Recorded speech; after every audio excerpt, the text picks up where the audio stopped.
جی السلام علیکم. Today with شاہین سے میں ہوں سید شاہین عبداللہ. پاکستان فیڈرل گورنمنٹ کے حالات اور فیڈرل گورنمنٹ میں جو حکومت جن معاملات میں جوجھ رہی ہے ان معاملات کے اگر حوالے سے دیکھیں تو ایک بہت بڑا مینڈیٹ عمران خان کے پاس ہے، عمران خان کے ساتھ ہے. یہ فارم 41 فارم 47 کے ذریعے بننے والی حکومت کی عوام میں کوئی پذیرائی نہیں ہے.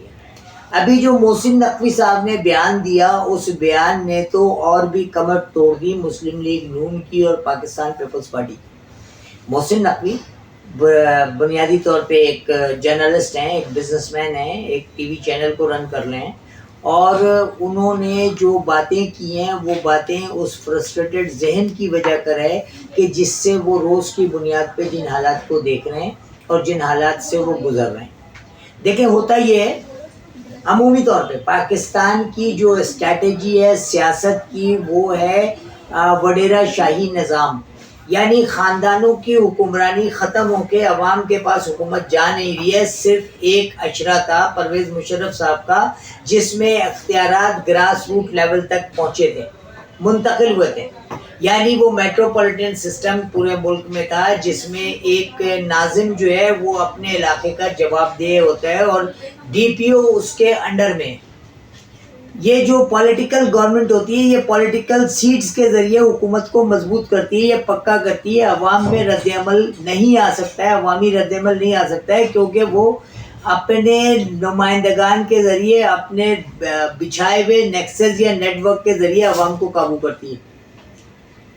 اب کراچی میں مثال کے طور پہ کہیں پہ بھی عوام پاکستان نکلتی ہے، نکل کر کے مظاہرہ کرتی ہے کہ جی ہمارے یہاں بجلی نہیں آ رہی ہے، تو علاقے میں موجود جو ڈپٹی کمشنر ہے اس حکومت کا اہلکار ہے اور کے الیکٹرک سے باقاعدہ پیسے لیتا ہے، یا ایس ایچ او جو ہے اس کے پاس کے الیکٹرک باقاعدہ طور پہ پیسے پہنچاتی ہے، تو وہ یقیناً کسی پروٹیسٹیشن کو ہائی لائٹ ہی نہیں ہونے دیتے. یہ وہ معاملات ہیں جن کی وجہ کر پولیٹیکلی پاکستان ایک کنسولیڈیٹڈ سسٹم میں ہے، ایک بند گلی ہے جہاں مثلا آپ اندازہ لگا لیں کہ دو خاندان جو ہے نا وہ 20 سال سے 30 سال سے حکومت کر رہے ہیں. ایک چور ہے، ایک ڈاکو ہے. چور کے پاس سے حکومت نکلتی ہے، ڈاکو کے پاس جاتی ہے. اچھا اس کی ایک بہت بڑی وجہ ہے.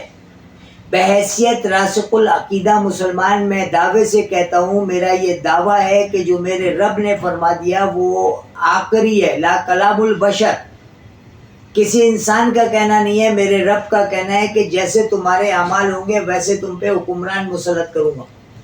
دیکھیں اگر ہم منحاص القوم کی بات نہیں کر رہا ہوں، میں فرد کی بات کر رہا ہوں. اگر ہم اپنا انالیسس کریں تو ہمیں پتہ چل جائے گا کہ ہم کتنے بڑے مسلمان ہیں. کیا ہم دین کے دین پہ عمل پیرا ہیں؟ کیا ہم دین کے بارے میں جانتے ہیں؟ کیا ہم دین کی جو فرضیات اور کنیات ہوتی ہیں ان کو پورا کرتے ہیں؟ نہیں کرتے. نہ ہم حقوق العباد کا خیال کرتے ہیں، نہ ہم حقوق اللہ کی پیروی کرتے ہیں. تو نتیجہ کیا ہوا کہ ہم راندہ درگاہ لوگ ہیں. اور بے شک میرا رب بہت رحیم ہے، لیکن میرے رب نے جو کہا وہ بھی ایک اٹل حقیقت ہے کہ جیسے تمہارے حکمران ہوں گے ویسے ہم تم پہ عذاب مسلط کر دیں گے. یعنی پہلے زمانے میں یہ ہوتا تھا کہ جو گناہگار قومیں ہوتی تھی، زلزلہ آتا تھا وہ گناہگار قومیں اس میں دفن ہو جاتی تھی، طوفان آتا تھا وہ گناہگار قومیں اس میں بہہ جاتی تھی، آسمان سے گرمی اور آگ اور لاوا پھٹتا تھا، وہ نافرمان قوم اس میں دب جاتی تھی. لیکن میرے نبی کریم صلی اللہ علیہ وسلم نے اپنی امت کو کی معافی کا وعدہ کیا کہ میں معاف کراؤں گا. تو ہم امت محمدی ہیں، لہٰذا ہمیں یہ جو کریڈٹ جا رہا ہے تو ہم پہ عذاب کوئی مادی وجود نہیں ہے، اس طرح کے حکمرانی عذاب ہیں. اب اس سے چھوٹنے کا، اس سے جان چھوڑانے کا آسان طریقہ ہے بجائے پتھر لے کر کے ہم سڑکوں پہ پولیس والے کو ماریں، مصلی بچھائیں، 2 رکعت نماز الصلاۃ و توبہ پڑھیں اور اپنا اللہ سے گناہوں کی توبہ کریں. اللہ پاک یقیناً یہ عذاب ہم پہ سے ختم کر دے گا. اور یہ جو ہمارے یہاں کے پیڈ مولوی ہیں چونکہ یہ بھی اسی سسٹم کے رکھے ہوئے ہیں، اسی سسٹم سے پیسے لیتے ہیں جو سسٹم ان لوگوں کو فارم 47 پہ حکومت بنا کے دے رہا ہے. اور یہ کوئی خدائی مخلوق نہیں ہے، یہ کوئی آسمان سے اترے ہوئے لوگ نہیں ہیں، یہ بھی اسی سسٹم کا، اسی نظام کا، اسی معاشرے کا حصہ ہیں. اور لیکن وہ حصہ اس ایلیٹ کلاس میں چلا گیا جو معاشرے کو بنانے والے یا بگاڑنے والے لوگ ہیں. تو اللہ رب العزت ہمارے گناہ معاف فرمائے اور اللہ رب العزت ہم پہ سے عذاب جو مسلط ہے اس عذاب کو ختم کر دے، یعنی اللہ رب العزت ان دو خاندانوں کی حکمرانیوں کو ختم فرما دے۔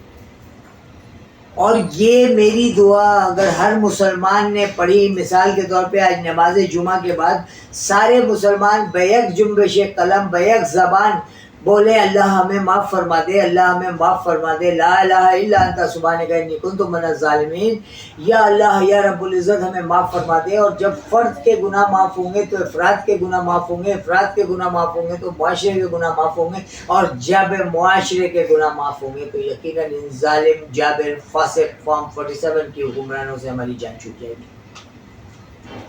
تو میرے کہنے کا مقصد یہ ہے کہ ہماری فلاح کا راستہ دین میں ہے، ہماری فلاح کا راستہ ہمارے بتائے ہوئے میرے پیارے نبی کریم صلی اللہ علیہ وسلم کی بتائے ہوئے راستے پہ، ہماری فلاح کا راستہ سنتوں پر ہے، ہماری فلاح کا راستہ ہمارے رب کی بتائی ہوئی عمل پر ہے۔ ٹوڈے ود شاہین سے سید شاہین عبداللہ کو